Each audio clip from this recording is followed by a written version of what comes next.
ਅਸਲਾਮ ਅਲੈਕੁਮ। ਹੋਵੇ ਯੂਥੀਆ ਤੇ ਹੋਵੇ ਯੂਥੀਆਂ ਦਾ ਲੀਡਰ ਤੇ ਹੋਵੇ ਨਾ ਝੂਠਾ, ਇਹ ਕਿਸ ਤਰ੍ਹਾਂ ਹੋ ਸਕਦਾ ਹੈ? ਲੰदन हाई कोर्ट ने बड़े अहम मुकदमे में ब्रिगेडियर रिटायर्ड राशिद नसीर के खिलाफ यूट्यूबर और भगोड़े आदल राजा के तमाम इल्जामात जो हैं उनको झूठा, बेबुनियाद और बदनीति पर मुबनी करार देते हुए 3.5 लाख पाउंड, जो तकरीबन 14 करोड़ रुपए पाकिस्तानी बनते हैं, हरजाने की अदायगी का हुक्म दा दिया गया। मेरे ख्याल में ये बहुत बड़ी खबर है, खास तौर पे यूथियों के लिए, क्योंकि यूथिये जिस आदल राजा को अपना हीरो बनाकर पेश करते थे, जिसकी खबरों को फैलाकर, जिसकी हर बात को सच साबित बनाकर पेश करते थे, वो आज जलीलो ख्वार हुआ है।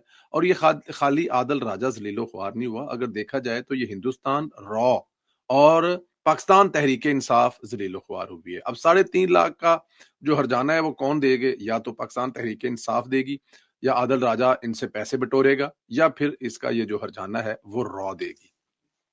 अच्छा जी, अदालत ने जो ना इसमें तफसीली तौर पे लिखा है कि ये जानबूझकर झूठे इल्जामात लगाए गए थे और एक मासूम शख्स की साख को नुकसान पहुंचाया था। अदालत ने कहा कि पब्लिक इंटरेस्ट में भी सच बोलना चाहिए, झूठ नहीं बोलना चाहिए, लेकिन क्योंकि आदल राजा जो है वो मुसलसल ब्रिगेडियर रिटायर राशिद नसीर के खिलाफ गलत इल्जामात और झूठे इल्जामात लगाता रहा,